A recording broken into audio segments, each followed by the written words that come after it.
Namaste and good evening. I, Xavier, researcher at IMPRI, Impact and Policy Research Institute, Prabhav Evam Niti Anusandhan Sansthan, Nai Delhi, extend my warmest welcome to you all to IMPRI #Web Policy Talk. Today, we have gathered here for a special talk on regional futures and the dynamics of digitalization as urbanization. This discussion is a part of the series #City Conversations organized by IMPRI, Center for Habitat, Urban and Regional Studies. The moderator for today's session is Dr. Soumyadip Chattopadhyay, Associate Professor at Vishwa Bharati Shanti Niketan and Visiting Senior Fellow at IMPRI. Welcome, sir. Thank you. We are privileged to be joined this evening by our esteemed speaker, Professor Ayona Datta, Professor of Human Geography at University College, London, UK. Ma'am's broad research interests are in post-colonial urbanism, smart cities, gendered citizenship, and regional futures. Her research is set in the ethos of co-production with grassroots communities using digital mapping, visual and participatory research methods to develop and build gendered capacity in the digital and urban margins. Her research has contributed to understanding how the digital revolution in the global south has transformed everyday urban and gendered geographies. Ma'am is also the editor of the internationally referred journal Urban Geography and is on the editorial boards of several international journals such as Antipode, Dialogues in Human Geography, Digital Geography and Society, Society and Space, and Territory, Politics and Governance. In 2019, Ma'am received the Busk Medal from the Royal Geographical Society for her work on smart cities. Thank you for joining us, ma'am. Our discussants for today are Ms. Anwesha Aditi, Research Assistant, Learning from Small Cities Project at University College London, UK. Mr. Sameer Unhale, Joint Commissioner, Department of Municipal Administration at Government of Maharashtra. Dr. Surajit Chakravrarty, Associate Professor at School of Public Policy, Indian Institute of Technology, Delhi, and Professor Tathagata Chatterji, Professor of Urban Management and Governance at Xavier Institute of Management, Bhubaneswar. A very warm welcome to all our discussants. Now, I invite Dr. Soumyadip to proceed with the deliberation. We look forward to learning from our esteemed gathering. Thank you, and over to you, sir. Thank you, Xavier, and a very good evening to all of you from Shantiniketan. And on behalf of the Center for Habitat, Urban and Regional Studies at IMPRI, I welcome you all to this City Conversation series. And this City Conversation series engages in dialogues and debates on key challenges and opportunities regarding sustainable urban development, municipal governance, and the related issues. And IMPRI invites a wide range of stakeholders such as the practitioners, academia, representatives of civil society organizations, international organizations, think tanks in this series. And today's topic of discussion is very interesting. And this urbanization and digital transformation, as we know, are two essential features of today's world. Digitalization is considered as one of the key enablers of sustainable development of cities' socioeconomic dynamics. And there is a growing body of research that has highlighted the significance of digitalization, the use of data and digital technology to build a more efficient and livable urban environment and manage the impact of rapid urbanization, demographic and climate change. And many cities are in fact investing in digital technology to improve urban planning, to foster equitable economic growth, and to deliver services more efficiently. And more comprehensive spatial information can provide better assessments of development issues across different scales. For example, the place-based inequalities between neighborhoods and their aggregate expression at the city level. Now, this pandemic has served to bring many of these challenges into sharp focus. So in a sense, this digitalization promises to revolutionize this urban planning and policy in general, and the way citizens and stakeholders live, work, and collaborate and communicate in particular. But there are several complexities as well. These are related to issues of, say, the capacity building, then multi-stakeholder coordination. Most of the cities are, as we know, are struggling with fragmented management and lack of integrated strategic vision and practice. The models of governance remain largely ad hoc. So these are also there are also problems of digital illiteracy and these barriers in access to devices that limit access to information and increase the vulnerabilities. Now, this may exacerbate the existing inequalities and forego the economic and civic solutions that are fair and inclusive. So, in fact, but we are yet to fully comprehend these complexities. For example, how does the use of new data help to fill gaps in knowledge and shape urbanization? How can new data help public and the private stakeholders to develop services that are better adapted to citizens' need and promote sustainable urban development? Then how do the digital technologies and their uses contribute to the strengthening of the urban planning and management, and how these new forms of urban practices which are co-produced with the emergence of this data-driven urbanism, and most importantly, does this digitalization increase or reduce the socio-spatial inequalities? Now, to understand some of these issues, we are fortunate to be joined by Professor Ayona Datta and some of the India's leading urban experts and practitioners. And today's topic of discussion is regional futures and the dynamics of digitalization as urbanization. So with these few words, I once again welcome you all to this city conversation series, and it's over to Professor Datta for your lecture. So it's over to you, ma'am. Thanks. Thanks for inviting me to this really interesting series. I had a look earlier and I saw that I'm part of a long line of very important speakers before me. So thanks again. I really appreciate you reaching out, particularly in a context where we're all kind of homebound. We've been homebound for 2 years, and it's really great to be able to have these conversations internationally. So what I will do is I'll share my screen now so then I can talk through some of the stuff. So you can see this, right? Great. So what I want to talk about today is, of course, regional futures, and it's kind of a development of some of the work that we've been doing in several projects in the past few years. I want to suggest today that we need to think beyond just the urban. We need to think beyond the urban into the regions, because the urban has a much wider footprint.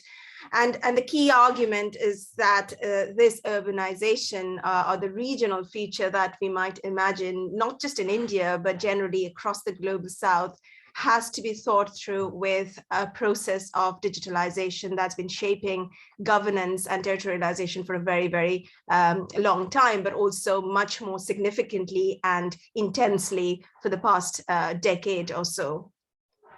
So the talk is Regional Futures, the Dynamics of Digitalization as Urbanization in the Global South. And I just wanted to start with thanking some of the funders, ERC, which is the European Research Council, the UK Economic and Social Research Council, and the British Academy. Some of these three have been funders, very generous funders of the work that we've done so far. So just to start with the idea of digitalization as urbanization, I want to again reiterate that in the last 2 decades, there's been a continuous push from global organizations such as United Nations, World Bank, etc., and even national governments towards what Owen calls a technological entrepreneurialism, telling municipalities again and again to adapt digitalization or die. So you need to get digitalization fully implemented in municipal systems. And in line with the 2030 Agenda for Sustainable Development, the UN recommends that future territorial strategies should have a focus on subnational productivity and competitiveness, enhanced very crucially by digital technologies. So digital technologies, as you've already highlighted, Soumyadip, is here to stay. But initiatives to adopt smart technologies in local governments start with the claim that the opportunities that are being presented by digitalization will resolve all the challenges of urbanization. And again, as you very rightly highlighted, and many scholars have already highlighted, that this is not necessarily a simple function of digitalization equals to urbanization or vice versa. It does not necessarily resolve the challenges because we're probably not asking the right kinds of questions. So what is digitalization? It's been defined various ways by different scholars, but I'm adopting the current one by Virunen and Carr, saying that digitalization is the transformation of all sectors of our economy, government, and society based on the large-scale adoption of existing and emerging digital technologies. This is largely, of course, attributed to what is called the fourth industrial revolution, where the proliferation of technologies has led to transformation in all aspects of municipal governance. Digitalization, therefore, is now seen to have brought about a fundamental transformation in the ways that the state sees, represents, and governs its territories and populations. So much of the way that the state now understands who is its citizen, who is its subject, but also what are the geographies that the subject belongs to, is often seen through the lens of digital technologies. And in the last decade or so, encounters with digital and information technologies have transformed municipal governance, particularly recently with the kind of current policies around smart cities, digital India, etc.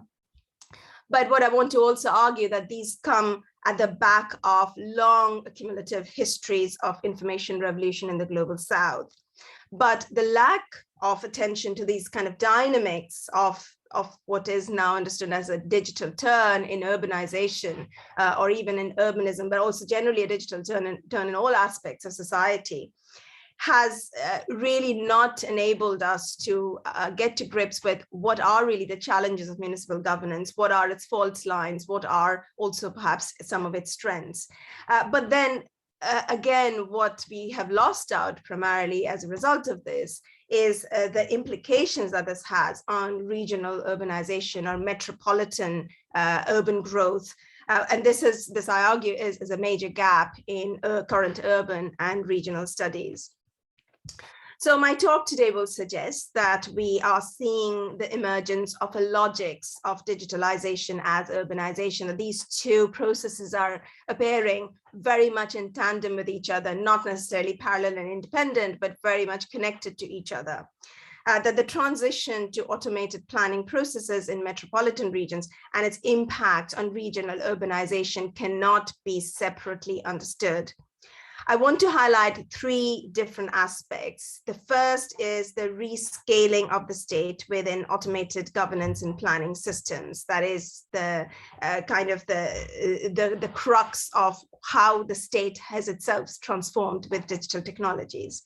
And B, I want to highlight that the governance of information infrastructures has always been fractured and always been a challenge for regional futures, because we are in a legacy of colonial governance, which has largely been paper-based. And so what we are seeing now is more or less hybrid paper and digital information systems, which are not, again, necessarily speaking to each other seamlessly. And the third point, C, is how then this impacts on the governance of digital territorial peripheries that are leading to a number of hybrid subaltern politics around digitalization, but also territorialization, the kind of land appropriation, evictions, et cetera, et cetera. So my main take-home message here today is that contemporary urbanization in the global South is both a product, but also a producer of the information revolution that we see around us. So even as digitalization and urbanization have become intricately linked, the digital has also now pervaded every aspect of state bureaucracy. the last 2 decades of rolling out of e-governance across the global south has enabled the state across all scales, from the local, the urban, regional, to the federal scale, to alter the terms and conditions of what was its earlier developmental agenda or welfarist agenda. And as Pradeep Thomas argues, digitalization of the state through e-governance and a shift to digitized service and welfare access embodied what he says, quote, a deeply rooted technological determinism that assumes that the layering of ICTs in development will automatically solve the many issues related to the provision of access to this information. And there are, of course, many, many critiques of e-governance, which we are very familiar with, because they kind of have highlighted the fault lines of this digital divide, the people who have access and people who don't have access, people who have the capacity and people who don't have the capacity.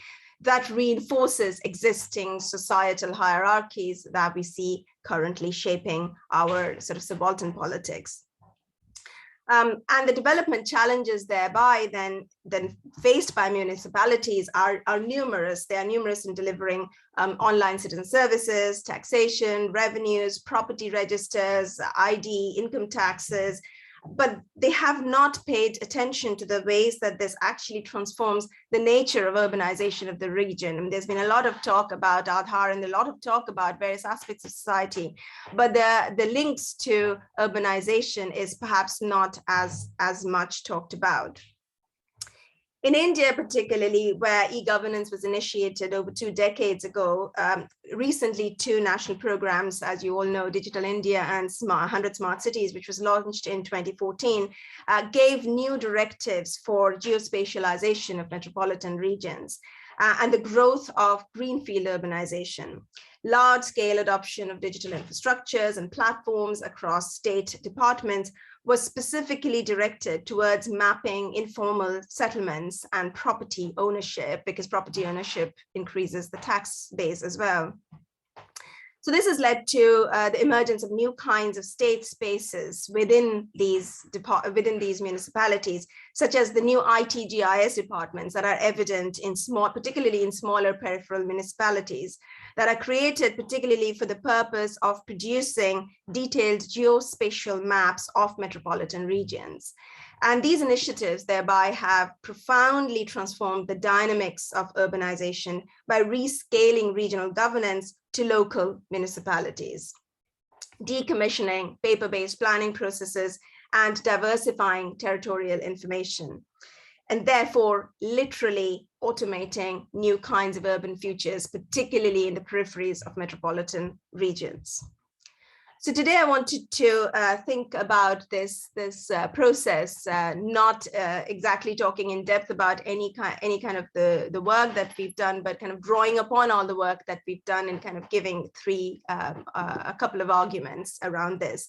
So I'm drawing upon a number of projects where my collaborators and I have been working on smart cities initiatives to really understand how the tools and technologies of digitalization have been used to imagine, govern, and live in the future smart city. We've studied a number of cities, interviewed a range of state and non-state actors, starting from municipal commissioners, smart city CEOs, officials in the mayor's offices, civil servants in different state departments, private sector actors, professionals, ITGIS actors, civil society actors, but also hawkers, vendors, shopkeepers, and all sorts of ordinary citizens, all of who have been directly or indirectly stakeholders in this process of digitalization as urbanization. And we have focused mostly on smaller cities, the tier 2 cities in India, because these are the ones that are most affected by the digitalization as urbanization process. And these are largely the ones who are most faced by the challenges of digitalization, since they have lesser resources, lesser capacity, and so on. And these also are the ones that have been commissioned to prepare new master plans in conjunction, often with smart city projects, through a full automation of governance and planning. So our work has been mainly with these smaller cities that are in the process rather than having reached the kind of ultimate of digitalization in their governance and planning. And one of those cities that I'll talk about today is Bhiwandi, but I mean, we've looked at several cities. And here, this is a slide of the methodologies that we've used. As you can see, there's numerous methodologies, multi-method analysis, and starting, as I said, with the interviews, but we did extensive GIS mapping, which really was looking at the historiography of urban transformations, drawing upon census data, drawing upon physical infrastructures, drawing upon regional satellite images, looking at how urban growth has happened over decades. Then we also used a software called Map My Assets, which was very much a kind of participatory grassroots software that participants could use to actually map their tangible or even intangible assets in the cities that they belonged to, even photographs, voice notes, videos, etc. We did a number of community asset mapping workshops with our local citizens, civil society actors, stakeholders in these cities. And then, of course, as I suggested, we did a number of stakeholder workshops, especially with some civil servants, showing our findings and having discussions with them. So in all of these cities, what we found was that these cities are all marked by the geographies and historiographies of colonization. They're marked by urban uneven development and a fragmented digital revolution, particularly in local governments. And thus they presented us very important insights into the processes of this connection between digitalization and urbanization. And so these cities, as I argued already, they have strategic regional plans in place for urbanizing their principal peripheral regions. Either they want to do this through industrial development or through greenfield development or through mega infrastructure projects. And this has been kind of evident repeatedly in several of our cities. These are also municipalities which hold mainly agricultural and industrial economies. For example, Bhiwandi is a very good, very classic case of that.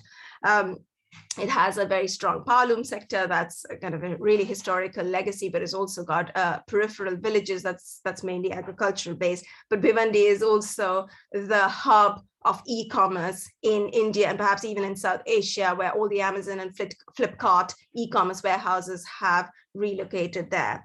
So looking at cities like this, what we understand is they produce for the first time a really interesting comparative reading of cities that are rapidly transforming across the global south, rapidly digitalizing, rapidly expanding their urban growth. And they present us with both exemplary but also paradigmatic cases of digitalization and digitalization of two things, digitalization of information, but also digitalization of territory. So let's start with information, and particularly information, what I would suggest following upon Susan Leigh-Starr's work on information infrastructures. You know, what are the information infrastructures that make this connection between digitalization and urbanization, particularly in municipal governance? And I would argue that information infrastructures are not seamless between paper and digital, and they are always existing as hybrid information systems. Starting particularly from early colonial mapping to the establishment of census and data sets to most recent initiatives of e-governance, the governance of information in various forms and formats has often, maybe perhaps always, established the rule of law and power of the state. And as Albert Meijer wrote, the state enacts what he quotes, a politics of data collection, data storage, data usage, data visualization, and data access, unquote, through its information infrastructures. So governance of information is more than just verifying its kind of integrity or verifiability. It is what Agarwal and Kumar have argued. It is a political weapon whereby information infrastructures reveal new territories and populations that are ripe for governance. So information is not simply instantaneously challenged. It is bound to infrastructures of indexing, coding, storage, retrieval, analysis, representation, and even destruction. So I want to argue that information infrastructures are produced often through the standardization of its own standardization and rigidity, and therefore it's fundamentally relational. Any kind of information that we have about territories, about geographies, particularly around the peripheral territories, is fundamentally relational to what can or cannot be made visible about these territories, what can or cannot be knowable about these territories. Susan Leigh-Starr, particularly, whose work is well established in the context of information infrastructures, describes information infrastructures as both, quote, material artifacts constructed by people, and, quote, a trace or record of activities. And most recently, information infrastructures, therefore, are described as, quote, the whole array of organizational forms, practices, and institutions that accompany, make possible, and inflect the development of new technology, their related practices, and their distributions. So taken together, it can be understood that new technologies continuously change the ontological reality of information in ways that make the distinction between information and storytelling and the inherent logics, produce the inherent logics or the contradiction of digital age or the digitalization of information. Now, we have a lot of work done already in anthropology on the paper state, on the everyday state, particularly around paper infrastructures. And these anthropologies of everyday state examine paper as a site of bureaucracy, but they don't necessarily investigate its role or relationship to actual digitalized state spaces. So you have the work of many people like Akhil Gupta or Matthew Hull, or even Annika Mathur, who looks at the paper infrastructures of knowledge and how the state uses paper bureaucracy in a way to govern. But it's not really clear how does that then flow into becoming digital information, which then is also used by the local governance or even state or federal governance to govern its territories and populations. Paper in its materiality, as well as in its kind of semiotic and symbolic forms, assembles specific flows of information between state institutions and civil society. Paper establishes mechanisms of power, control, and authority, both for those who hold them, but also for those who are denied its possession. Yet transferring information held in paper to digital formats means developing new infrastructures for digital storage, retrieval, quality control, data assurance, and secure transmission. And these are some of the municipal record rooms in places like Jalandhar, Shimla, etc., which hold decades, and particularly for Shimla, hundreds of years of municipal records on land ownership, planning permissions, planning permits. On the left, you see maps of unauthorized colonies in Jalandhar held for many, many years. How was this information being actually transferred, translated into digital formats, into GIS maps that are then used to govern, to see, to visualize particular territories by the state? So transferring information held in paper to digital formats means developing new infrastructures. But in this process, paper can simultaneously lose meaning as well as acquire increased value within digitalization processes. So while paper records are destroyed, audit trails can be broken, the materiality of paper loses value sometimes in strategic planning.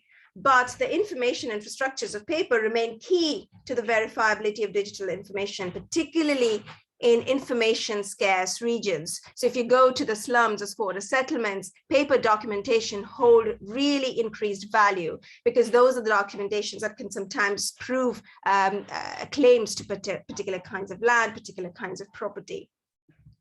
So although across India, there are several challenges to the digitalization of land and property records due to often mutilation or missing paper documents, customary land occupation, multiple claims to same property, mismatch between paper and geospatial maps, and often also poor digital capacity of municipal officials to read these digital data. Yet, when it faces significant challenges of physical storage, maintenance, and indexing, the process of settling these contested claims have always been to trace what Emma Tarlow has argued, the paper truths. Let's go back to the paper document and see what it has said. And if the paper document doesn't exist, then rights or claims to particular kinds of lands and properties also is deemed to not exist. So let's take the case of Bhiwandi Municipal or Bhiwandi Nizampur metropolitan area, which is really at this point at a really early stage of municipal digitalization and initialization of sort of its own automated planning systems. And this is on the left-hand side, a screenshot from their website, which says we are on a mission to digitalize Bhiwandi city. And this is sort of you can see when you go to the departments, they have got this new departments of IT, and they are trying to transfer all of the paper documentation that they hold into machine readable or GIS readable documentation. Bhiwandi recorded 709,000 population in 2011 census, and we're still waiting for the 2021 census records. But it also has a floating population of 800,000 migrant men coming to work in its powerloom factories and warehouses, living mainly in informal settlements that are as yet unmapped and therefore invisible to these paper documents or even to digital documents. Although Bhiwandi in the past has been bypassed repeatedly by national urban development policies, including the earlier JNNURM program of e-governance, and most recently the 100 Smart Cities initiative does not include Bhiwandi, but under the National Land Records Modernization Program, that is the NLRMP of the Government of India, Bhiwandi has embarked upon scanning and digitalization all of its land records. The aim is to automate land records, establish a modern record room, digitalize cadastral maps, integrate textual and spatial data, computerize registration, and integrate all of this with core GIS and capacity building initiatives. Yet in 2015, it was found that electronic records were being manipulated, and therefore the municipality switched to paper records as authentic proof of documentation. But despite this, in 2020, the newly elected municipal government embarked on a full digitalization program in line with the National Digital India Initiative to create what they called, quote, the first Bhiwandi Strategic Master Plan of 2036. Sorry, I'm just looking at the chat. I thought this was a warning for time to me. I don't know how we're doing on time. So the Bhiwandi case then is a striking example of structural, social, and territorial peripheralization, presenting stark disparities even with other municipalities. We will examine the challenges that is already presented to municipal officials with very low digital capacity charged with digitalization of paper documents, and they're charged with producing the strategic and land use planning frameworks. And for the first time now, Bhiwandi has launched into kind of physical survey and actually saying, well, let's not just go by this paper data because paper data may be incomplete. Let's actually do a first physical survey of Bhiwandi metropolitan area in order to put this on a GIS map. So governing information, therefore, involves temporal rescaling of state spaces and networks, since state actors must work with the differential rhythms of state spaces in order to bring them within what Sarah Sharma has called speedy time of automated planning. While municipal officials and state departments have been slowly digitizing paper records, maps, lists, forms, and other forms of information in digital formats in order to automate bureaucracy and citizen services, these processes of information retrieval, translation into digital formats, and integration with centralized systems, as I said, are not often seamless and often highly selective. So the tempos of state departments working with bureaucratic mechanisms of paper while slowly and laboriously transferring paper into digitalized formats, civil servants are grappling with the demands of new apps while maintaining the flow of communications across state spaces. And the tempos of paper information vis-a-vis digital data, the tempos of territorial information captured through satellites and drones vis-a-vis that of everyday life in the metropolitan peripheries, all of these sort of conflicts and contestations reveal the multiple asynchronicities of digitalization as urbanization. So none of these are matching in sort of the temporal rhythms that would be required in order to enable this speedy time. And here we have a quote from one of the kind of IT professionals, who says different departments are the custodians of different data and of areas of concern. For example, transport is going to look after the development of buses, the bus shelters, of the bus stops, and the other IT infrastructure type that is to be developed within the buses. And from the transport point of view, likewise, some of the chapters such as garbage collection and the composters, they are being done by a municipal corporation. And thirdly, some of the projects such as junctions, etc., they are improvement of junction separators, footpaths. These things are being looked after by the Public Works Department. And as far as the IT sector is concerned, we are having the Department of IT. And it sort of goes on to say that it's very, very difficult to work together in this, even though the GIS map is supposed to be integrating all of this. Each of these departments hold different kinds of information, often in paper format, and translation of this and coordination of all of this together into digital format is highly complex and contested.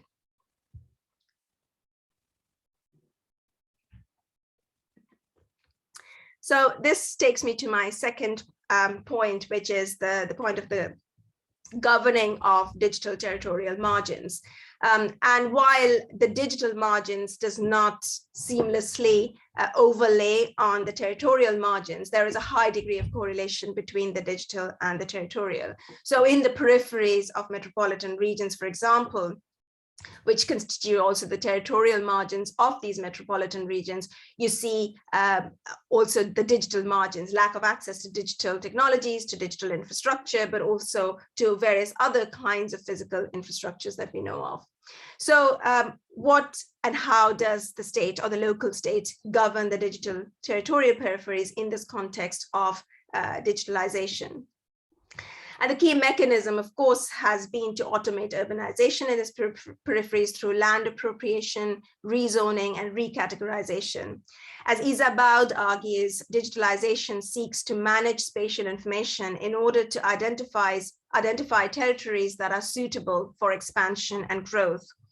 Territory here, following Stuart Eldon, is best understood through an examination of the relation of the state to the emergence of what he suggests, a category of space that is defined by particular ways of seeing land and terrain through digital technologies. So seeing land and terrain through the GIS platform.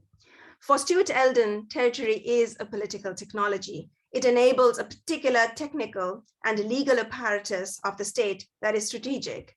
In a digitalizing state, territory refers to the terrain of municipal power and governance, charting the boundaries and borders of urbanization and metropolitan expansion through digital infrastructure or digital portals like the Esri GIS maps.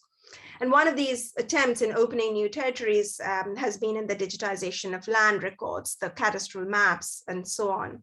For example, as Marina Richter has found in the Bhumi project in India's regional state of Karnataka, which attempted to digitalize all of its land ownership records. But in doing so, the state charted new and hybrid constructions of the territory, both in terms of those earlier invisible on property records, as well as those unable to consent to or challenge their inclusion in new updated property bases. In our work in India's small cities, these digital territorial margins are always under expansion in order to see and govern even newer territories and spaces. And so the reach and influence of the state is always expanding, particularly in the use of these digital infrastructures. And here we see an example of a command and control center that is kind of attempting to have ubiquitous vision in the way that the state sees its city, its citizens, and all sorts of infrastructures in order to efficiently govern and manage the working of the city. This is a quote again from one of the IT professionals, and he says, I think that ICCC, which is the Integrated Command and Control Center, will be a wonderful thing to happen because I can know what's happening in the city and where. That will give me 10 extra hands to work with and a lot of information. I can't patrol the entire city daily, so this will allow me to get details and inputs from different centers, what's going on and if there are any problems. This will widen our reach. This will also improve our interaction with the public. So this is an IT professional who's also working very closely with the municipal commissioner and with the CEO of the smart city, and therefore it's sort of the private sector is in a way entangled with the state, and it's very difficult to extricate them and separate them as different entities in this kind of context. And the regimes of power that are embedded in these governance of digital territorial margins, therefore, need to include these other actors and stakeholders, such as these professionals who work beyond the state. And because of its digitalization imperative, the state is now in partnership with these global IT corporations, these local professionals. But the global IT corporations, particularly such as Google Maps, Google, Esri, that provide the platforms for ArcGIS, gives access to vast reservoirs of data that are and can be seen to be what is called now born digital. They're no longer starting from paper documentation. They are born digital. They're directly transferred into the portals. Municipalities across the global south have invested substantial budgets in building these digital record rooms, establishing centralized digital information systems and automated planning processes. And private corporations collecting and building these databases, therefore, not just hold power and control over the stories that are told by the state, but also how the state sees its territory and its population. They also direct real-time conversations about information across different state spaces because they are the providers of these communication infrastructures. So the capacities of private corporations enable them to not just provide the digital information infrastructures, but also build, develop, and manage new customized information infrastructures for the state. This often leaves the local state in a position of path dependency and continued lack of digital capacity while it supports this new world of big governments, IT functions, and their relationships with big service providers. So here we have born digital data. This is the comprehensive mapping of Jalandhar, where the paper documentation was set aside and it was started from scratch. And this is again a GIS consultant who's working with the local municipality. Who says the most ambitious smart city project in Jalandhar is the utility mapping through ground penetration radar.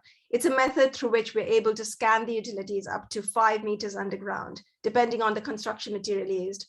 The experts then interpret the image and identify what kinds of utilities are present, example, water, sewer, gas, internet cable, etc. Right now, the project is on hold because the client is not assured of 100% accuracy of data, but we can assure up to 95% accuracy.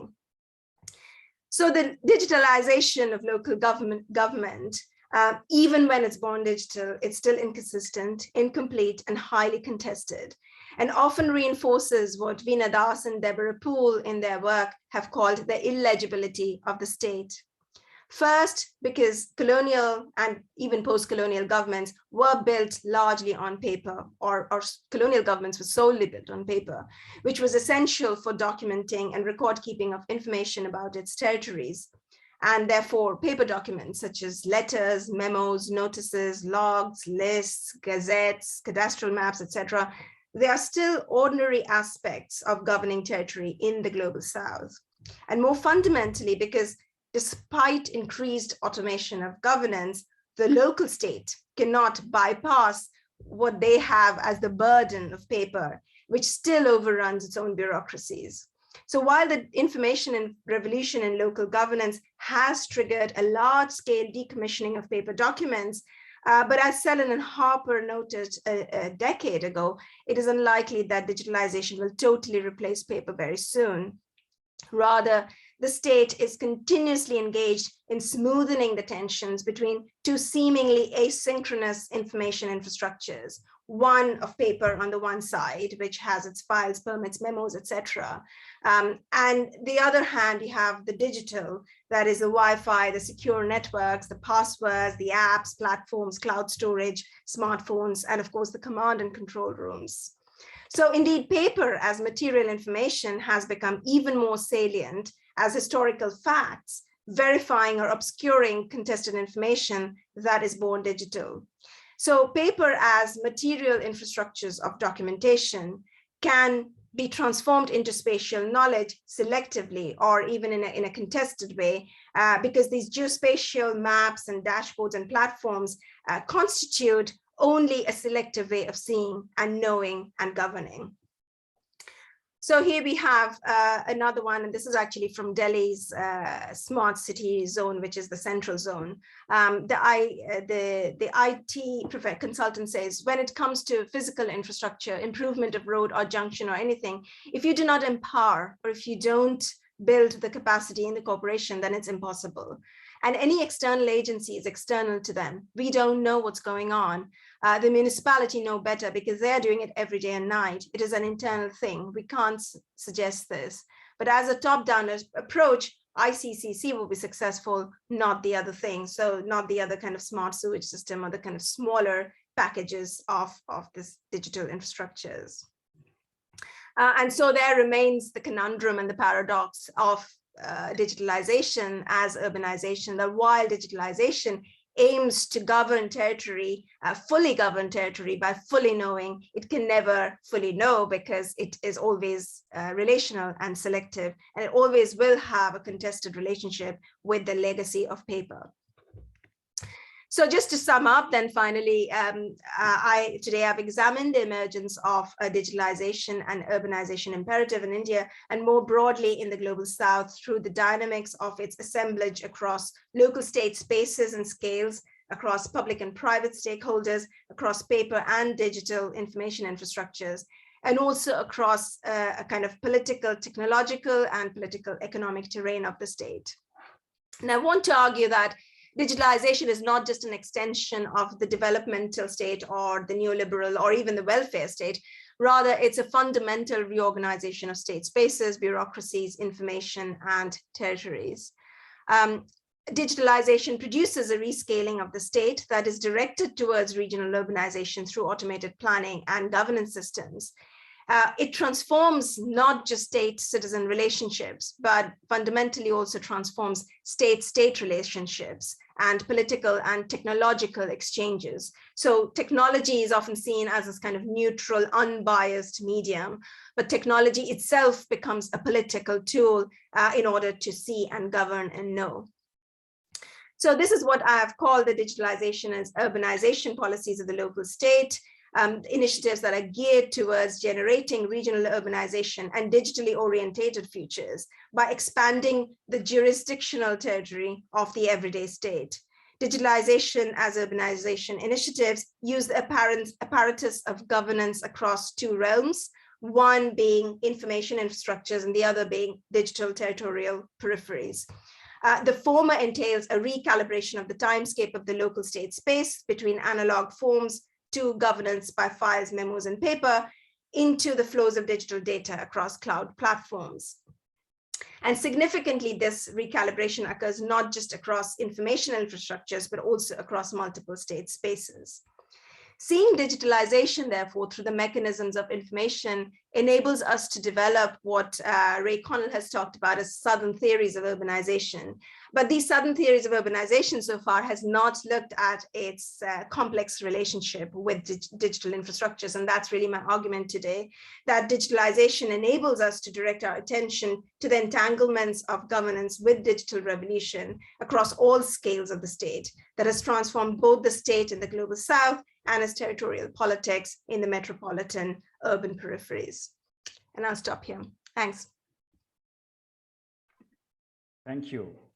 Thank you for your very interesting presentation and all the thought-provoking ideas. Like it's completely a new territory because, yeah, all of us are very much familiar with these digitalization experiences, but we are not very much sure about how it actually unfolds or how it actually impacts the urban planning and this the making of the city, because you talked about the importance of understanding cities not only as the product but also as the processes of city making. And you have rightly pointed out that digitalization does not necessarily solve the problem of these urbanization, the challenges of urbanization that most of the cities in global souths are facing. And you have just mentioned some of the key points, is like you have mentioned about the governance of information and infrastructure. You talked about the information infrastructure are not often seamless between paper infrastructure and digital information. And it has got important implications, which has been quite evident from your presentation, as far as how these are used by the state to govern its citizen.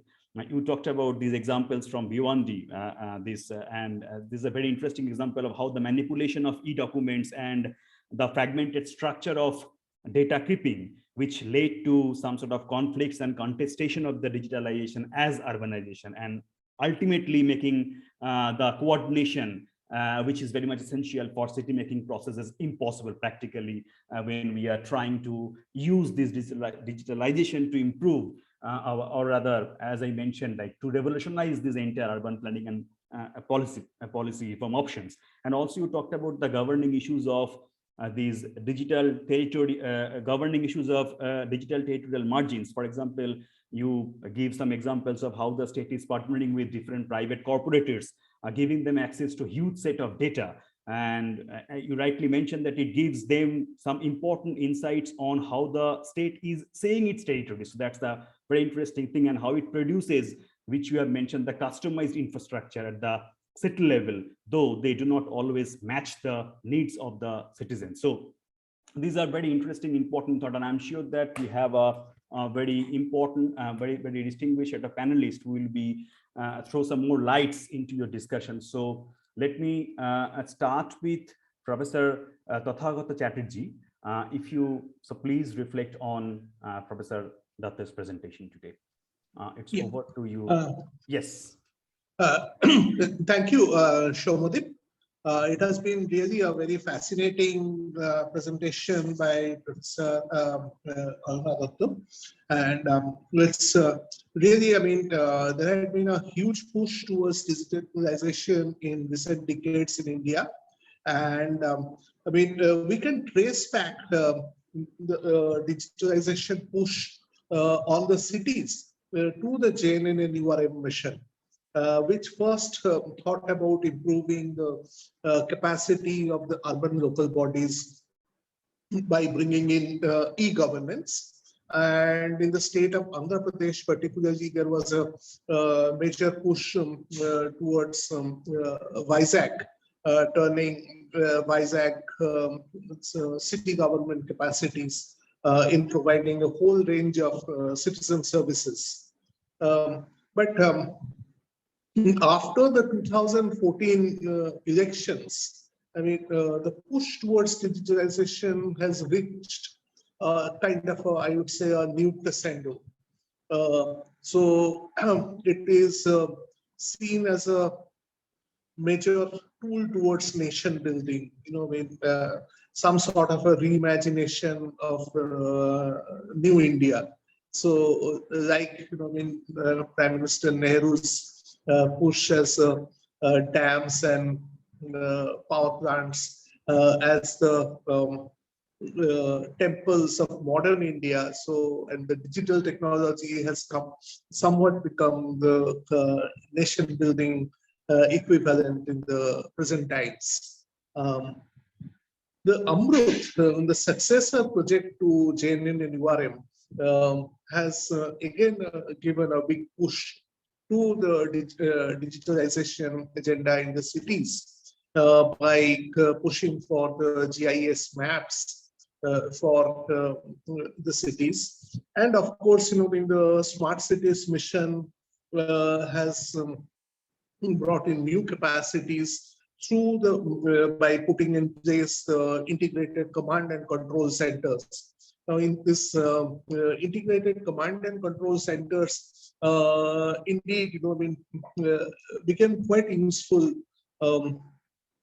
during the pandemic times, and as Professor Dutt has also mentioned, I mean, they were repurposed within a very short time to manage the quarantine, manage the movement of the people, and also in some cases to deliver um, foods and essential supplies to the people. But when it comes to the cities, particularly small and medium-sized cities here that we see in Odisha, what we see that in almost all cases, this digital push are being done through by outsourcing the task to consultants.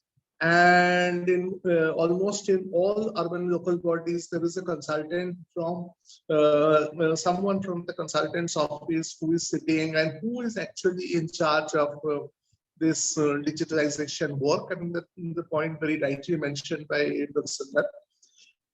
But one question comes up here is that what does it lead to the urban local bodies? This knowledge is being created by the knowledge is there, but I mean, it is being digitalized by the consultant, and it is being managed by the consultant. So what is the role of the urban local body here? And does it really have the capacity to use or internalize this new knowledge? So, or it becomes more further dependent upon the consultants. The second point that I would like to make here is that digitalization is indeed reconfiguring the role of the state, and it has substantially strengthened the role of the state. And here also, it is, I see that it is also leading to a further centralization. Is that here that is the urban local bodies are seen as only as a conduit for delivery of the delivery of the infrastructure services. So, but the capacity of the urban local bodies towards engagement of the people, towards participation, those aspects are not getting emphasized. It is the digital aspects, the digital revolution is pushing to some extent to see the people as customers, but people are not being seen as citizens. So, I mean, that is another thing. When we are pushing towards e-governments, but people are being seen more as customers of infrastructure, but not as direct participants in the governance. So these are some of my small observations. Yeah, thank you. Thank you, Professor Chatterji, for highlighting the importance of the issues related to the nature and mode of knowledge creation under this drive towards digitalization, and also the ultimately it is actually facilitating the process of decentralization of the urban policy and policy making. So I'm sure that Professor Datta will come back to your observation or on observation rightly. But before that, let me request Dr. Anwesha Aditi, if you please come in and share your views. Yeah. Please unmute. Yeah, sorry. Yeah, sure. So I think Professor Ayona correctly mentioned as to how with urbanization, we should necessarily not just focus on urbanization, but then we should broaden our vision of development to the peri-urban areas or the regional areas. And it also has to be looked through the lens of digitalization. And also not just smartness or digitalization refer to a growing a growing urbanization will not just qualify as being urbanized if it's just being digitalized. Also, I believe that recently we have seen this shift from analog form to a digital form also during the pandemic period, when we started connecting to the world virtually. Also, the smart cities have, since the onset of the smart cities project in 2014, the concept of smartness was infused with the idea of digital initiatives being put in, so that the basic urban service delivery was facilitated with certain information technologies and other digital initiatives. Uh, Also, as we are talking about information infrastructure, and how these tier 2 cities were very important, and they were most particularly faced by the digital innovations and how they tackled. I think one of the best examples is how these smart cities kind of dealt with the pandemic while they set up the integrated command and control centers, and how GIS as a platform was used primarily to deal with certain issues. A responsible development or planning will require some robust planning initiatives, which will need to be updated and refined with time. And I guess with digital technologies and with GIS, I think this updation of data becomes really helpful. And this ongoing challenge has made this tool very important. So in various smart cities, for example, in my past project, I was working in Varanasi, wherein I saw that with the onset of the pandemic, they kind of started mapping all of their infrastructure, the cases which included the deceased or the affected on their GIS platform. Also, Mumbai also kind of incorporated the Municipal Corporation of Greater Mumbai also infused the system of GIS with their many other applications, such as the property tax system, then the command and control center. So this was one of the ways wherein they kind of assisted in dealing with the ongoing activities of urban services, while also I think they kind of introduced various dashboards wherein vital statistics were mapped. So that also gave a better transparency in terms of the numbers, and how people could see the real scenario in front of them. So I think this fragmented digital revolution in the small cities kind of took a great kickstart, and it pushed ahead. So yeah, while with this, I wanted to understand how there is a gap between our understanding of digitalization and smartness in the smart cities. So how we could deal, or how we could handle this in the future while we are planning for our urban futures or regional futures, like Professor Ayona told. Thank you.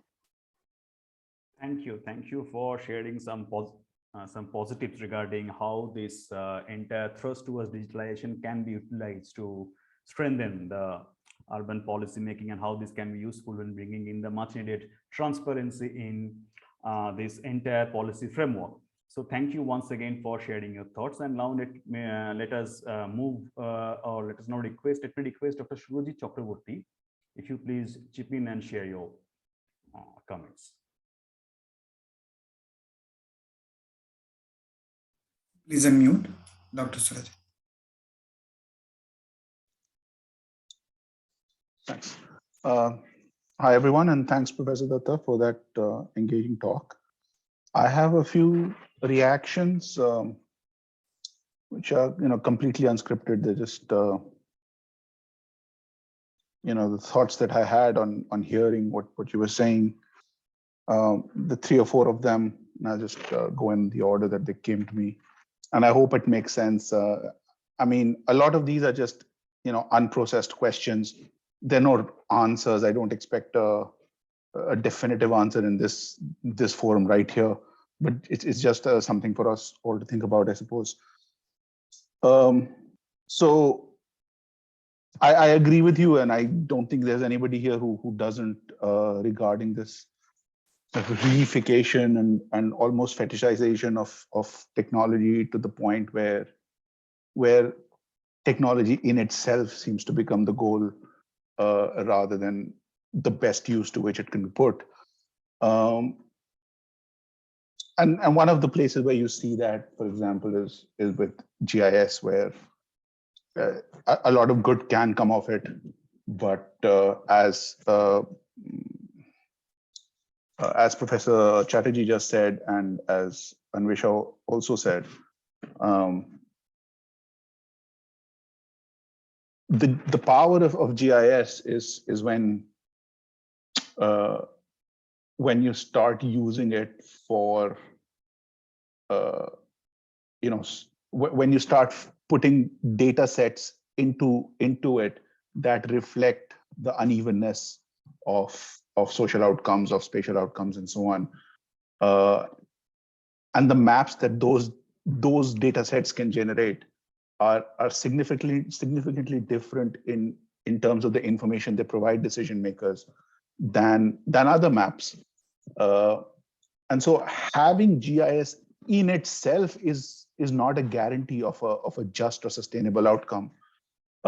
We also have to use it in a certain manner. And these kinds of things can be said about almost all kinds of these new texts that we are using in the urban context. So that's one thing, and then another. And here it's I don't know, it's a bit of a question, I suppose. You mentioned something about asynchronicity. I don't know if that's a word or I just made it up, but asynchronicity between data and what vision of reality the data is creating for decision makers or for planners versus the reality on the ground, and that those two things don't really match up. But just to be a little provocative here, I mean, wasn't that the case before tech came into the picture in a big way? Like, and is the problem with tech, or is the problem, does it lie somewhere else? And if it does lie somewhere else, maybe even partially, what do we do to get tech into the hands or into the mindsets where better outcomes can be reached? So that, anyway, so that's one second question. And then a third question is this phrase came up 2 or 3 times, automation of planning. And I just wanted to ask if you really meant automation of planning or automation of governance, because as an urban planner, I see the two things as not exactly the same thing. So I'd like to that's just a simple clarification. And then fourthly, yeah, the point about the digital territorial margins, which, as I understand, I think you were saying that, I mean, they're both kinds of marginalizations, and to an extent, they do overlap, but not entirely, but there are significant overlap. And I'm trying to think through that and also wondering how we read these scales. Is it that the periphery is getting further marginalized? Or is it that there is a sort of a bigger core or an outer core occurring where there are other geographies that are even more marginalized on the other side of the digital divide?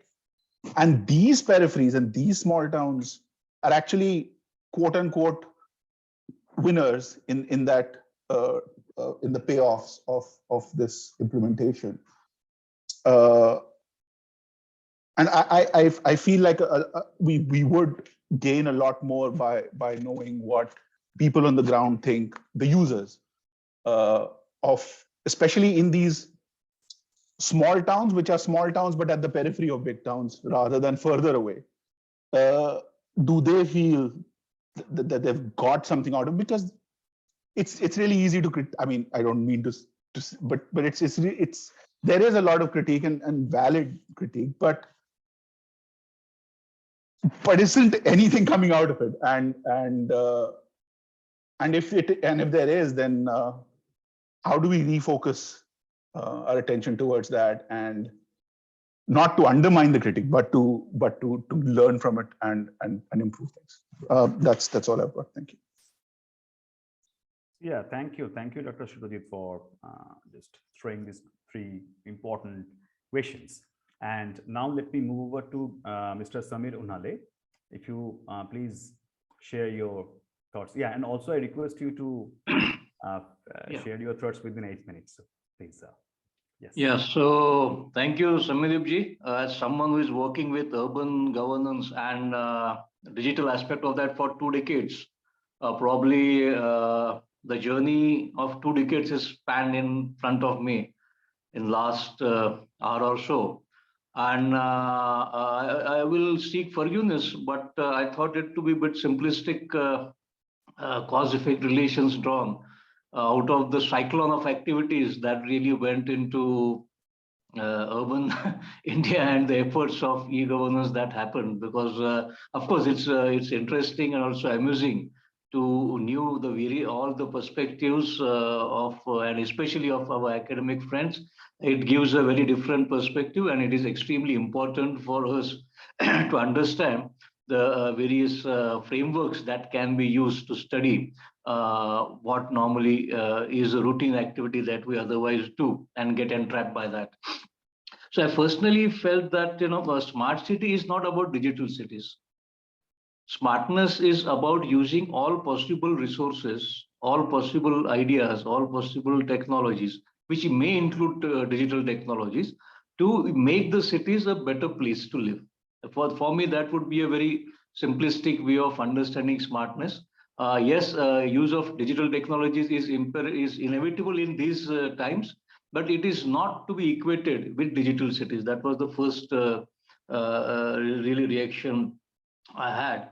And of course, as digital is important of every aspect, it will also be an important aspect in running a city as well as various processes that a city does.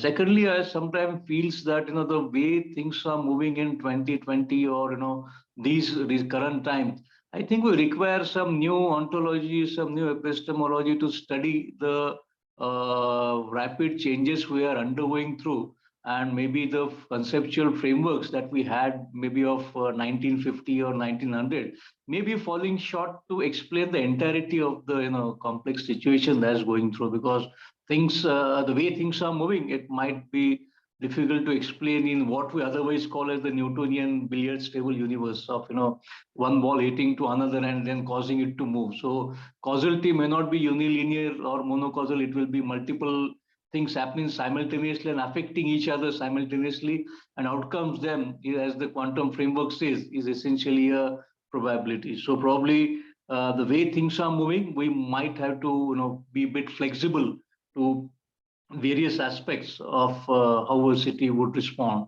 Thirdly, I think from maybe a social angle or the stratification angle, especially on digital divide, and I may like to share an example that we did when I was working as CEO Smart City and the other 4 occasions of Municipal Commissioner. We had done a small project, I think I shared it earlier, for tribal hamlets in the eastern parts of the Sanjay Gandhi National Park, very, very close to Bhiwandi, which was referred by Madam in a talk.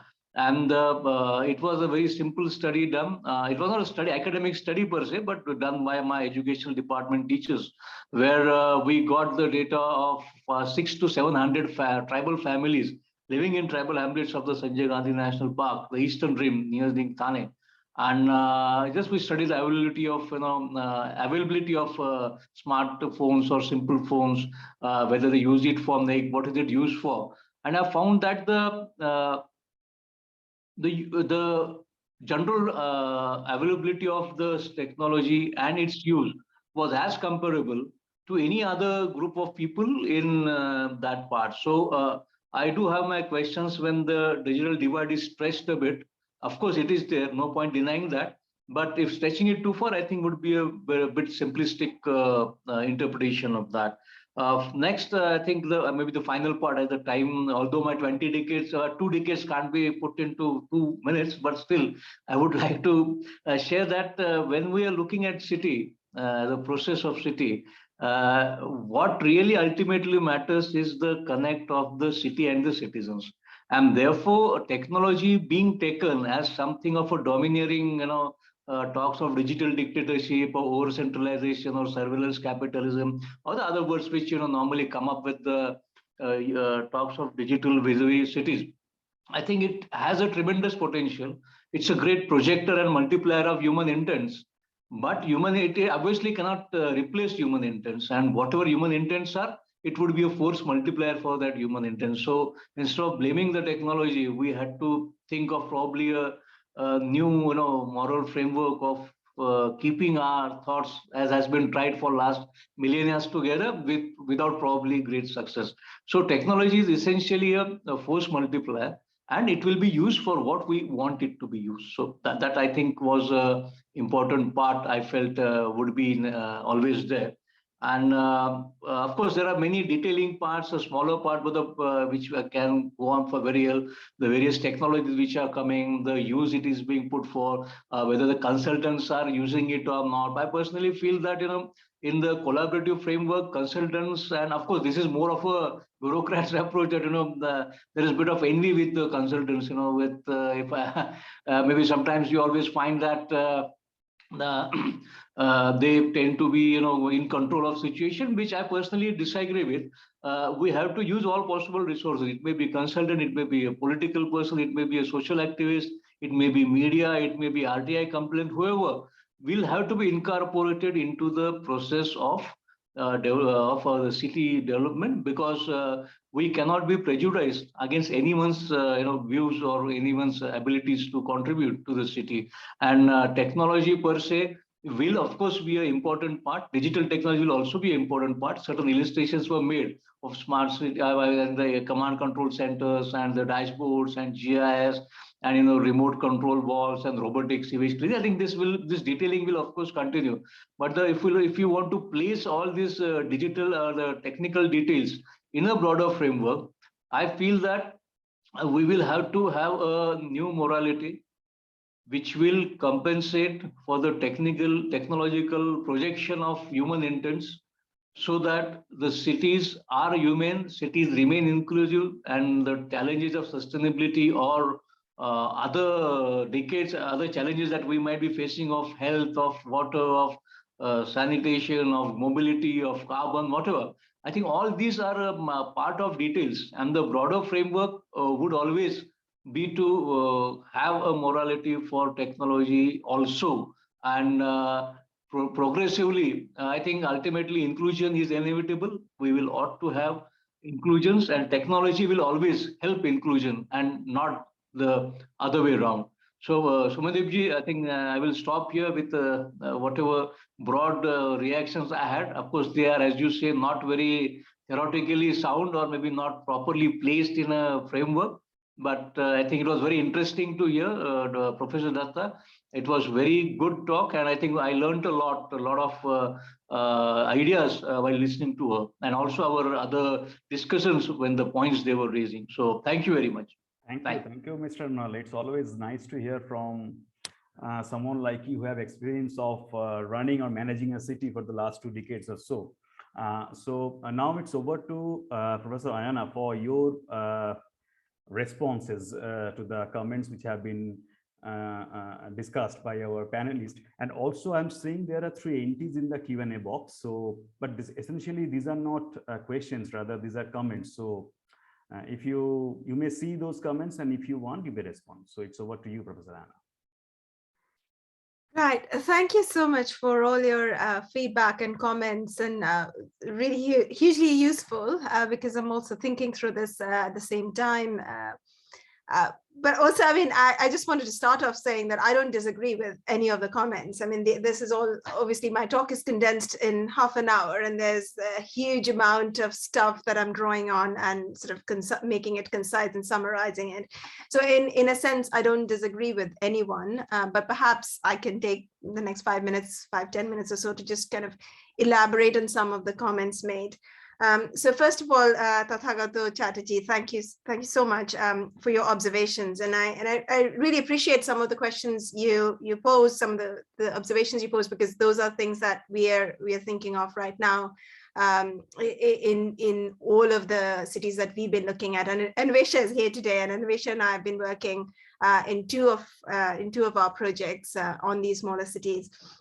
So firstly. Tathagata, you were asking about what it means to urban local bodies when knowledge is produced and managed by consultants. I touched upon this slightly, but I think, and again, this is based on what we've been finding out rather than, kind of universal observation. But I think one of the key things that comes out of this process is path dependency. Because the consultants are the professionals. They are the ones who actually know how to run these systems. They are the ones who create that data, put that data on these platforms, and therefore they become kind of really key to the municipal governance. Without them, the municipal commissioners or the civil servants do not necessarily know how to interpret a lot of these with kind of confidence. Some of them do, but the capacity training that needs to actually happen in the municipalities was, at the time that we were there, it was really in the process. So when the ICCC was built, they began to train some of the police officials there, some of the other civil servants, in order to actually how to read the feed that is coming into the ICCC, how to actually issue the challans, for example.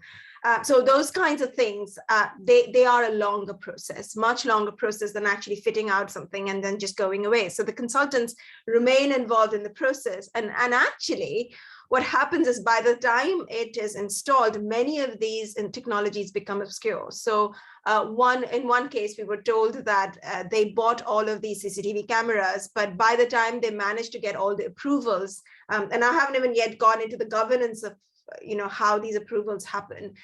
It's a very long process, but by the time the approvals came through, they found out that a new technology has come into place with the CCTV cameras, but they had to install what they had already bought. So it goes back again to the question of time as well. So the temporality of all of this is very kind of fraught, to say the least. But really, I think the summary answer to that question is a path dependency, and it's not really clear yet what that will be in the future, because these are still early days particularly in terms of the smart cities implementation. But we can already see that this is happening, and it is happening in a context in which civil servants are continuously transferred. So you have a situation of a municipal government where training has happened, and then this municipal commissioner who's very well liked, and we heard from a lot of civil society actors that this guy was doing a lot of great things, and then the next year he's transferred. So all of that knowledge that is being given to the municipal government is lost, because knowledge rests with people. And if people keep switching all the time, you have another new person coming who has to relearn all of this. So where does that lead the professional? Where do how long do they stick around? So there is that question. Then there is the question of centralization. And again, I totally agree. There is a lot of centralization, and we heard this been said a lot, that ULBs are becoming more implementers rather than decision makers. But the point about participation is, again, very true. Participatory process, I believe, is an ongoing process. It doesn't end at the point of commissioning the city. And that's where it was really visible, where the smart cities competitions started, when they actually had to put together the documentation saying that we have enabled in a participatory process. Now, you can also unpack that process and critique it, but let's say participatory processes happened at the point of applying for smart cities funding. But it doesn't end there. And in many cities, it has actually ended there. Once they have the projects in place, the consultation process, the participatory process has been kind of stalled or broken. And that's leads to a loss of goodwill among citizens and civil society actors. So there's that. And then, of course, I just need to kind of say that smartness is not the same. Smart smartization or smart cities is not the same as digital cities or digitization. There are overlaps, but smart cities is a very small part of digitization, and digital cities are a very small part of smart cities. So there are overlaps, but they're not the same. So Anwesha, your point about the connection between smartness and digital futures is again very, very true. It is really interesting, and perhaps here's where I can bring in Samir and Hale's comments as well, because I think they're connected. Thank you very much for your comments. As I said, I don't know if you how you saw that it was a causal effect, because I was not arguing about a causal effect at all. I was arguing about a linked effect between digitalization and urbanization. They're not cause and effect at all, and sometimes they do run in parallel. But I think the question of the smart city is important here, because if smart is often seen in policy to be digital, it's because it has its legacy of a term that's been borrowed from a Western concept.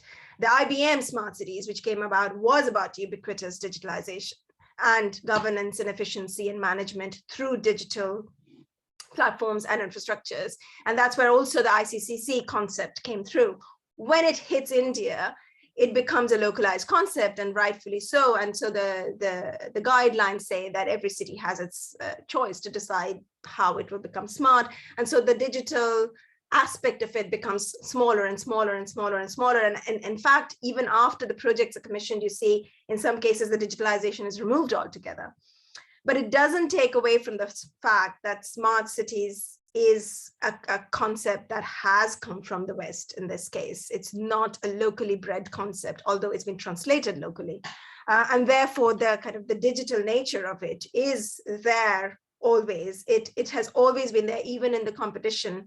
A lot of the participatory processes highlighted several suggestions for cities, but some of those were not taken up in projects because they didn't have a digital component in order to solve them.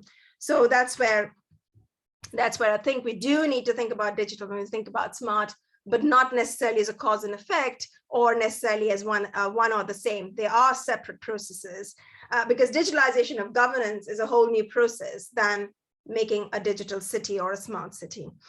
And so that leads me nicely on to Surajit. Surajit, thank you so much for your comments. And again, I don't really disagree with any of them. I don't think you were disagreeing either with me. This is about, sort of detailing and enriching what I already said. With the GIS, yes, the power of the visual is definitely there, and that's what I was suggesting as well. It enables the state, but also the professionals, also the urban elite, to see and engage in processes of saying, well, I don't want that here near my neighborhood. So that also happens. But I think the GIS also is in itself very fraught, because I mean, as we found out when we were doing this kind of historiography of the city, because we felt it was really important to understand how the kind of socio-demographic profile has changed with the kind of physical geography of it. What we realized is it's very difficult to do, very difficult to achieve continuity between different decades, because even though the census data is there, even though the kind of physical infrastructure is there, the ward boundaries have changed.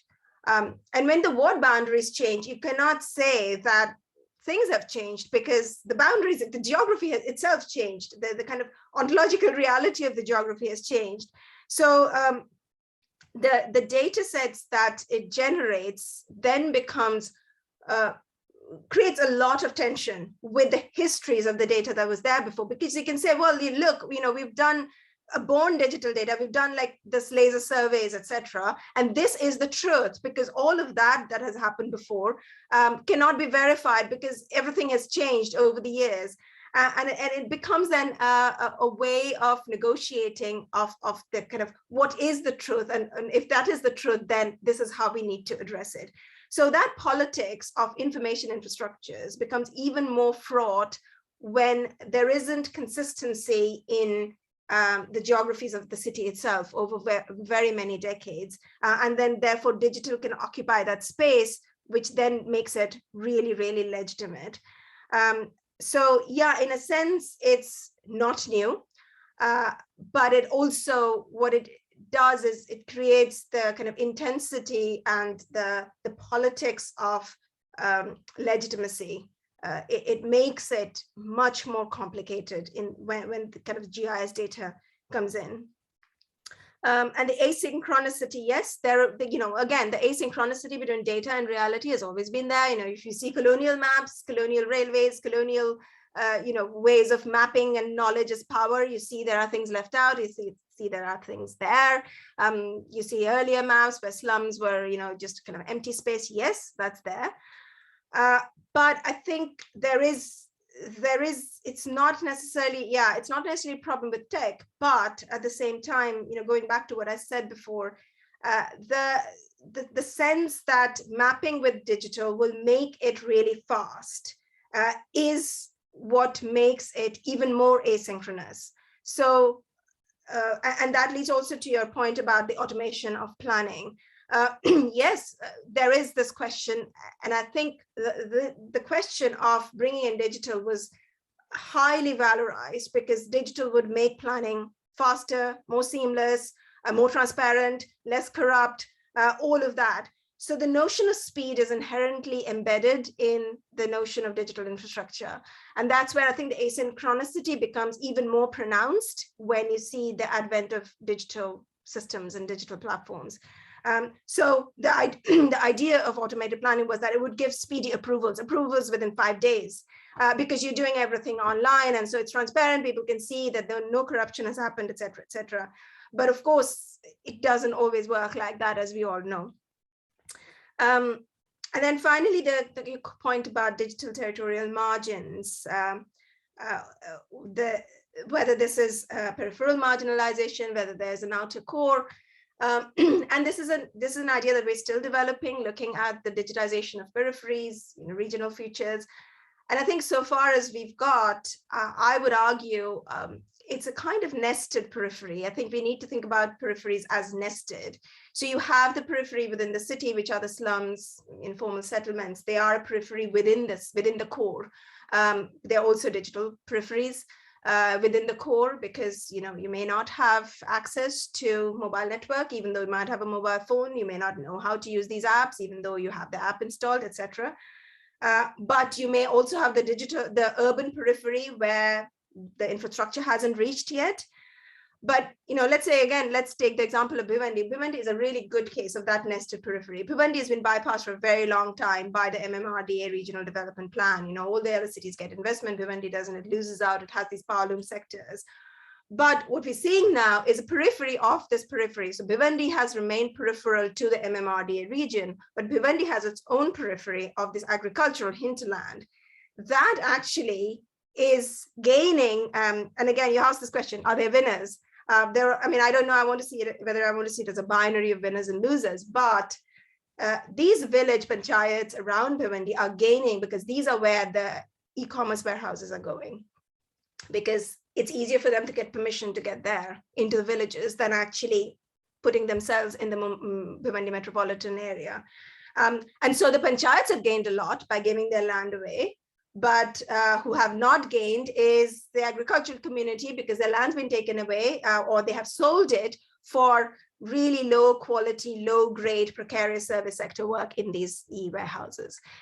So there are no winners and losers. There are all sorts of shades in between. But I think I would argue that these are nested peripheries. There are peripheries within peripheries and peripheries within cores and cores within peripheries that we see. And it's far more complicated than, geographically saying this is the core and that's the periphery, and let's try and fit them there. So yeah, and like you said, of course, the digital margin and the territorial margin do not necessarily always overlap. I mean, you see in the peripheries in Bhiwandi also there are, very strong elite digital access. Yeah, I think I'll leave it there. I hope I've answered and addressed all the feedback and comments, but if there's anything, please come back to me. Yes, if you also please can see some of the one in Q&A section, there is one specific comments by K.T. Ravindran that's about this marketer colonialism, industrial colonialism, and digital mercantile colonialism. And the second question from is, I think, Anushree Gupta. It's about Bhiwandi experience and how the presence of these e-commerce houses impact the process of this entire digitalization and urbanization. So your quick thoughts on it. Mm-hmm. And there's another one before as well about Korea. I mean, Yes, I don't know anything about Korea. I don't know if Korea is the model here, whether it should be the model here. I know about Taiwan. Taiwan is claimed as they are fully digitalized, but as I know from my collaborators and work we're doing in Taiwan, they're not. They're having so much trouble with paper, the paper from the kind of Japanese and Chinese occupation, which is creating a lot of conflicts with their full GIS document digitalization of municipalities. Katie, yes, I agree with you, definitely. I don't know if I can add anything to this. So I don't know whether I want to put labels of mercantile or industrial or it's all sorts. But yes, we may have come full circle and going around in circles. I'm not sure, but yes, I agree with you, Katie. Honestly, I have a question regarding a brief mention of the presence of e-commerce platform warehouse. I want to know how their presence in particular impacts the processes of digitalization and urbanization. Right, okay, and that leads me also to think about one of Samir Unhale's point about whether we are kind of valorizing the digital divide. I would say not. I think the digital divide is not as simple as have and have not. It is more about the kind of layering again, and it's intersectional. So women, minority communities, class, these have strong impact on how people use the digital. And so going back to Anushrie's question about Bhiwandi, we did a survey with about 300 young women in Bhiwandi about the use of the mobile phone, and particularly in 2020, 2021, when you had the lockdowns. And what comes across is not that whether they have the phone or they don't have the phone, that what comes across is even if they have the phone, they're not allowed to use it because you have family, kinship, society, all of this having an impact on the power to use the phone and what you can do with the phone. And even if you have the phone, whether you have it in your own possession or not.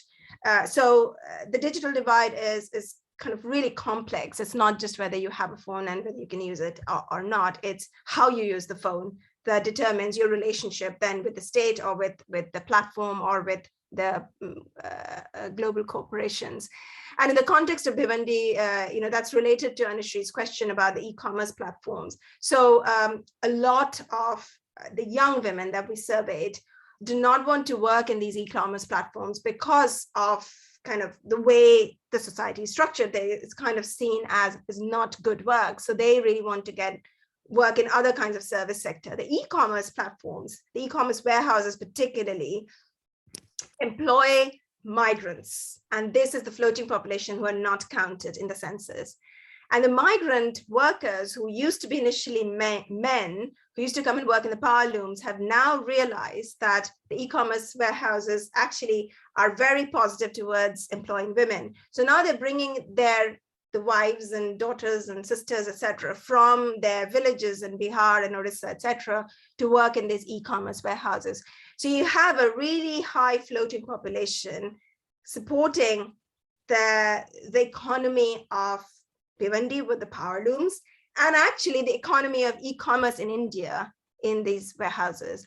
And this is something just really interesting. And you can't again see that as one thing leading to another. It's a kind of really long and complex set of processes, even around migration, migratory routes, etc., that leads to this sort of assemblage of people and assemblage of capital and assemblage of warehouses and making Bhiwandi like the node of e-commerce, node of Amazon delivery services. I don't know. I mean, in India, if you order from Amazon, I believe you see it's coming from Bhiwandi. I've been told by many of my collaborators that you get this notice that it's been assembled in Bhiwandi. So think about it, that labor, that gig work that's been done in these warehouses are a whole lot of floating population that relies on migratory routes. And that's also very highly gendered. That's all I can say right now. I mean, it is a continuous process. I don't know enough about it to say anymore. So, no, yeah, thank you. And the topic today is so engaging, and you have covered so many complex issues within a very short period of time. And I think we need, maybe if your time permits, another full session on each of the issues which you have discussed. so far into this presentation. So it's really engaging, and the kind of discussion that we have today, I think it's stimulating, and it gives us a much more food for thoughts, and we will hope to have some more discussion on these issues, because yeah, absolutely, because nobody of us knows what the future will hold, and how these cities and citizens, customers, and the governments will respond. And as through this digitalization, a new generation of solutions are actually emerging, and which require some kind of focused approach to unlock its true potential. Maybe a kind of balanced approach, which remains the key to managing the shift from this kind of centralized approach to a more citizen-centric, more decentralized model to unlock the full potential of this digitalization and its impact on this urbanization and urbanization. So once again, on behalf of this Impact and Policy Research Institute, I thank you. It's a wonderful opportunity to listen to you, and I'm really thankful to Professor Ayona Datta for his remarks, and also we are thankful to all the panelists today, Dr. Surajit Chakravrarty, Professor Tathagata, Chatterji, Dr. Anwesha Aditi, Mr. Samir Unhale, and also we are thankful to all the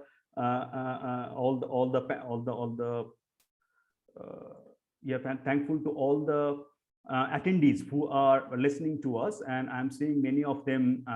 Yes, so they have joined. So they have also participated in our earlier program as panelists. So we look forward to have you in our future City Conversation series as well. So yes, so it's a wonderful opportunity for us to listen to you once again. We are very much thankful, and also we are thankful to all of us who have joined through online streaming, like Facebook and all the other online stuffs. So that's all from our end. So we are really thankful once again to all of you. Yeah. And thank you again to IMPRI and Soumyadip and all the panelists and attendees. Thanks for your questions. Thanks for your comments. I'm deeply grateful. Thank you. Thank you so much. Yeah.